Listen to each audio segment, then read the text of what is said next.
Good evening class. क्या जैसा कि आप लोगों ने देखा होगा कि वीडियो मैंने जो अपलोड किया है प्रेजेंट इंडिफिनिट का और प्रेजेंट कंटीन्यूअस टेंस का, दो टेंस का मैंने वीडियो अपलोड कर दिया, आप लोग देख सकते हो अगर नहीं देखे हो तो। और ये तीसरा वीडियो आपका प्रेजेंट परफेक्ट टेंस का है। प्रेजेंट परफेक्ट टेंस का अर्थ पहले हम समझते हैं कि प्रेजेंट परफेक्ट टेंस किसे कहते हैं। प्रेजेंट परफेक्ट टेंस का मतलब होता है वर्तमान पूर्ण काल। वर्तमान पूर्ण काल का मतलब ये होता है कि इस वाक्यों से हमें पता चलता है कि कोई काम जो है कंप्लीट हो चुका है। ठीक है। प्रेजेंट परफेक्ट का मतलब ये होता है कि वर्तमान समय में कोई कार्य हाल ही में समाप्त हुआ है, उसको प्रेजेंट परफेक्ट टेंस कहते हैं। कैसे पहचानोगे कि ये किस टेंस में है? ठीक है, तो इसके पहचानने का तरीका मैंने बताया है कि इन वाक्यों के अंत में यहाँ लिखा हुआ है चुका है, चुकी है, चुके हैं, या है, ई है, ये हैं आदि अक्षर या शब्द आते हैं, जिससे समझ में आता है कि ये प्रेजेंट परफेक्ट है ना। तो हमको समझ में आया कि जिन वाक्यों से पता चले कि कार्य हाल ही में समाप्त हुआ है उसको प्रेजेंट परफेक्ट टेंस कहते हैं। ठीक है। और इसका मैंने हेल्पिंग वर्ब बताया, जैसा कि हर एक टेंस में हेल्पिंग वर्ब होता है, बिना हेल्पिंग वर्ब के कोई टेंस जो है बनता नहीं है। ठीक है। प्रेजेंट इंडिफिनिट टेंस में अफर्मेटिव सेंटेंस में डू डज का बिना प्रयोग किए हम लोग बना लेते हैं, और ऐसे पास्ट इंडिफिनिट टेंस में भी होता है। लेकिन इस प्रेजेंट परफेक्ट टेंस में जो हेल्पिंग वर्ब है वो हैव और हैज है। मेन वर्ब जो है वो वर्ब का थर्ड फॉर्म। कौन सा फॉर्म है? Third form. रूल है कि आई बी यू दे, इसको बहुवचन माना गया है। आई बी यू दे जो कि प्रेजेंट इंडिफिनिट टेंस में भी बहुवचन माना गया था। आई बी यू दे तथा बहुवचन कर्ता के साथ आपको हैव लगाना है। क्या लगाना है? हैव। और ही सी इट जिसे एक वचन कहते हैं, ही माने वह लड़का, सी माने वह लड़की के लिए, और इट किसी वस्तु या जानवर के लिए किया जाता है। इनको एक वचन कर्ता कहते हैं। एक वचन कर्ता मतलब एक व्यक्ति या एक वस्तु या एक कोई एनिमल या क्रिएचर। ठीक है। इसके साथ में क्या लगाते हैं? हैज लगाते हैं। अब मैंने कल बताया था और जो है इस बार फिर से एक बार बता देता हूँ कि फार्मूला किस तरह से हम क्रिएट करने के लिए, देखो सब्जेक्ट लिखो और ऑब्जेक्ट लिखो, बस दो काम करना है। सब्जेक्ट लिखो और ऑब्जेक्ट लिखो। उसके बाद में क्या करना है मैंने बताया था पिछले वीडियो में कि हैव हैज जो हेल्पिंग वर्ब आपका है उसको उठाओ और यहाँ पर रख देते हैं, और मेन वर्ब को उठा करके यहाँ पर रखते हैं। इस तरह से आपका जो है एक अफर्मेटिव का फार्मूला क्रिएट होता है। समझ में आया बात? कैसे होता है? हैव हैज यहाँ पर रख देते हैं और वर्ब का थर्ड फॉर्म यहाँ रख देते हैं। मतलब इस वाले को वर्ब का थर्ड फॉर्म यहाँ रख देते हैं, मेन वर्ब यहाँ रखा जाता है, हेल्पिंग वर्ब यहाँ रखा जाता है, फार्मूला बनकर तैयार हो गया। ओके। अब इससे सेंटेंस बनाना है हमको। यहाँ पर लगा एग्जाम्पल है,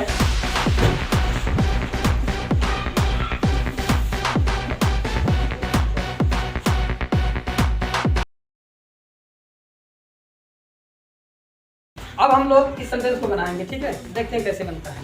पहला नंबर सब्जेक्ट। सब्जेक्ट हमको लिखना है। सब्जेक्ट मतलब होता है कर्ता जो काम को करे, उसको सब्जेक्ट कहते हैं। अब काम यहाँ सोहन दिल्ली पहुंच गया है। काम किसने किया? सोहन। हैव या हैज, मैंने बताया कि अगर एक आदमी है, सोहन कितना आदमी है? एक। अगर एक आदमी एक वचन है तो उसके साथ हैज लगाओ। इसके बाद बी, और बी मतलब होता है वर्ब, और वर्ब मीन्स होता है क्रिया, और क्रिया माने होता है काम, और काम है पहुंच गया। अब पहुंच ना और गया दोनों अलग अलग नहीं है, पहुंच गया एक ही बात है। इसका मतलब ये नहीं कि इसका गो लिख दो इसका रीच लिख दो। पहुंच गया एक ही बात है, एक ही वर्ब है, और पहुंच गया का अंग्रेजी होता है रीच माने होता है पहुंचना। अब चूंकि ये कह रहा थर्ड फॉर्म चाहिए तो आप जो है रीच्ड कर देंगे। ठीक है। अब थर्ड फॉर्म आप कैसे याद करोगे? थर्ड फॉर्म का एक वीडियो मैंने अपलोड किया है, आप जो है ऑब्जेक्ट। ऑब्जेक्ट जो है बताइए इसमें ऑब्जेक्ट कहाँ है? क्या है ऑब्जेक्ट? दिल्ली। हमारा दिल्ली यानी कि अंग्रेजी में जिसको दिल्ली कहते हैं वो आपका ऑब्जेक्ट है। हो गया? ऐसे सबका मैच कर रहा है? Yes sir. समझते हैं कि इसी बात को नेगेटिव कैसे बनाया जाता है। नेगेटिव सेंटेंस देखते हैं। ठीक है।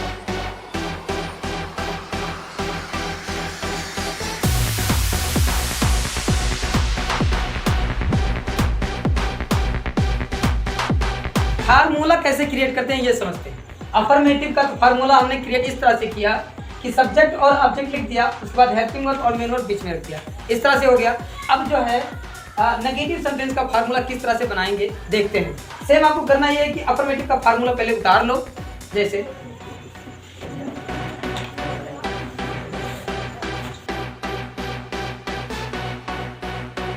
ये है आपका अफर्मेटिव का formula. Subject have has verb का third form object. Subject have has verb का third form object. Formula affirmative वाला मैंने यहाँ उतार दिया है। अब इसका जो है ये अफर्मेटिव है। नेगेटिव बनाने के लिए हमने कल भी बताया था कि आपको हेल्पिंग वर्ब के जस्ट बगल में क्या जोड़ देना है, नॉट जोड़ देने से नेगेटिव बन जाता है। एग्जाम्पल लिखते हैं।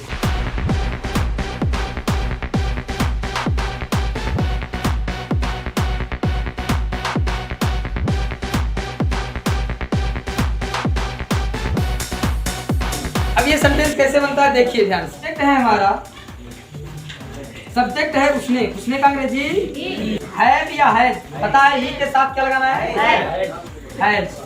उसके बाद नॉट लगाना है। टी माने वर्ब, वर्ब मींस क्रिया, और क्रिया क्या है, याद करने का अंग्रेजी, और लर्न का थर्ड फॉर्म। अगर आप टी लगा देते हो तो थर्ड फॉर्म हो गया। एक ऑब्जेक्ट इसके बगल में दिया हुआ है भैया। ऑब्जेक्ट क्या है, अपना पार्ट। ऑब्जेक्ट क्या है, अपना पार्ट का अंग्रेजी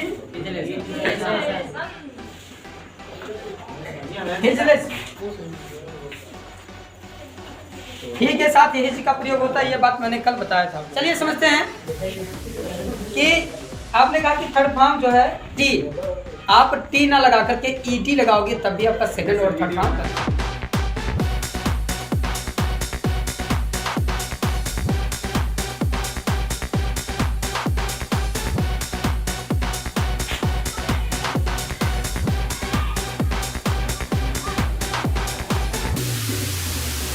समझते हैं C number, interrogative sentence. Interrogative sentence का फार्मूला किस तरह से बनता है, ठीक है। मैंने इससे पहले भी बताया, एक बार फिर से बताने जा रहे हैं कि जो है नेगेटिव से इंट्रोगेटिव का बनाया जा सकता है। जिस तरह से अफर्मेटिव को देख करके हमने नेगेटिव का फार्मूला बनाया था, उसी तरह नेगेटिव को देख करके इंट्रोगेटिव सेंटेंस एसनो टाइप का फार्मूला बन जाएगा, ठीक है। 80 खड़े हो जाए और बताएंगे।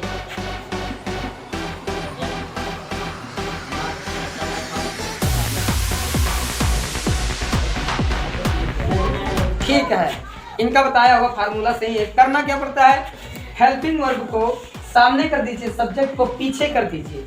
हेल्पिंग वर्ब को आगे कर दीजिए, सब्जेक्ट को पीछे कर दीजिए। देखिए हेल्पिंग वर्ब सामने हो गया और सब्जेक्ट हमारा पीछे चला है। इस तरह से इंट्रोगेटिव सेंटेंस एसनो टाइप का निर्माण होता है। एग्जाम्पल है,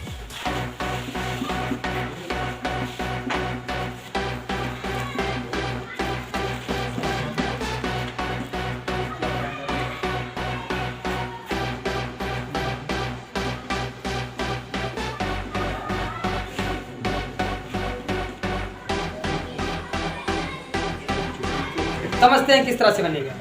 वेरी सिंपल। इसमें जो है क्या करना पड़ेगा हमको, मैंने बताया है कि इंट्रोगेटिव सेंटेंस में क्या शब्द की अंग्रेजी नहीं लिखी जाती है। पहले हमको हैव या हैज लिखना, हैव या हैज लिखना है। मैंने हैज लिख दिया। सब्जेक्ट माने करता, करता माने जो काम करे। काम करेगा श्याम, श्याम एक लड़का है, वही काम कर सकता है। ना तो गाँव करेगा, ना तो क्रिकेट करेगा, ना तो खेलना करेगा। काम कौन करेगा, श्याम। हैज श्याम। उसके बाद नॉट शब्द का प्रयोग कर सकते हो यदि नहीं शब्द है तो, यानी कि नॉट शब्द का प्रयोग करेंगे। वर्ब का थर्ड फॉर्म, वर्ब माने क्रिया, और क्रिया है खेला। खेलना का अंग्रेजी होता है प्ले, खेलने का अंग्रेजी प्ले होता है। और चूंकि थर्ड फॉर्म चाहिए तो आप ईडी लगा करके थर्ड फॉर्म बना सकते हो। ऑब्जेक्ट, ऑब्जेक्ट जो है मैंने बताया है कि वर्ब के बगल में होता है। तो वर्ब के बगल में क्या है, क्रिकेट। क्या है, क्रिकेट, CRICKET, क्रिकेट। और इन मतलब में का अंग्रेजी होता है इन। और अपने गांव, अपने गांव मतलब विलेज। इस तरह से इंट्रोगेटिव सेंटेंस एसनो टाइप का ये एग्जांपल। इंट्रोगेटिव सेंटेंस एसनो टाइप हमने पढ़ा। WH टाइप में क्या होता है और इसका फार्मूला किस तरह से बनता है समझते हैं, ठीक है। WH टाइप का फार्मूला बनाने के बहुत सरल तरीका है। सरल तरीका ये है कि एसनो टाइप वाला फार्मूला उतारकर यहाँ पर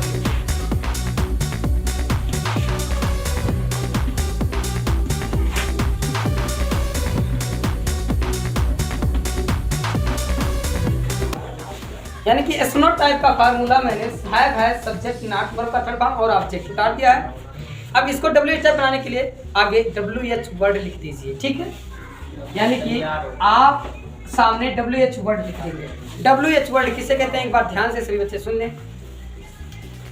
हिंदी में कब, कहाँ, कैसे, क्यों, क्या, कौन सा आदि शब्दों को WH वर्ड कहा जाता है। इंग्लिश में इसी को what, where, when, who, why, whom आदि शब्दों को WH वर्ड कहते हैं, क्योंकि ये सारे शब्द जो है WH से शुरू होते हैं। एग्जाम्पल समझते हैं।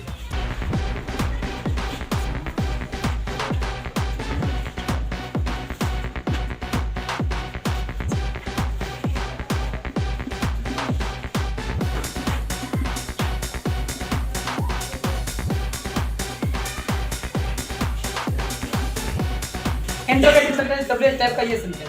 देखो वाक्य के बीच में कब, कहाँ, क्यों आदि शब्द आता है तो उसको WH टाइप कहा जाता है। ओके, इसको बनाने के लिए क्या करते हैं, पहले हमको WH वर्ड लिखना है। WH वर्ड किसे कहते हैं?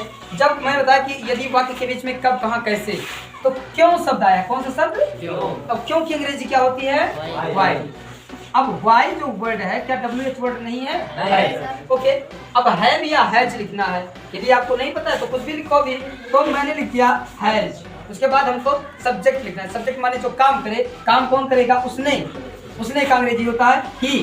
ठीक, अब ही के साथ हमको पता है कि हैज लगता है, मतलब ये बात करेक्ट है। ओके, उसके बाद हमको लिखना है नॉट। नहीं शब्द है वो होने के नाते नॉट यहाँ पर हम लिखेंगे। ओके, उसके बाद बी माने क्रिया होता है, और क्रिया क्या है? धोया। धोया का अंग्रेजी वॉश होता है, और वॉश का थर्ड फॉर्म ईडी लगा करके बनाया जाता है। ऑब्जेक्ट इसके बगल में ही होगा। क्या है इसके बगल में? नहीं, नहीं है। क्यों नहीं है? कपड़ा है। किसका कपड़ा है? अपना कपड़ा। ये आपका ऑब्जेक्ट है। ऑब्जेक्ट माने क्रम होता है। अपना कपड़ा का अंग्रेजी हो जाएगा हिज क्लॉथ। क्या हो जाएगा? His cloth. इस तरह से सेंटेंस। ये है आपका आज का होमवर्क, इसको आपको करना है। ठीक है, और यदि ये वीडियो अच्छा लगा हो तो इसको लाइक करना, अपने दोस्तों के साथ शेयर करना और सब्सक्राइब करना। I got $500 in cash in case they don't take Amex. She wanted to see me.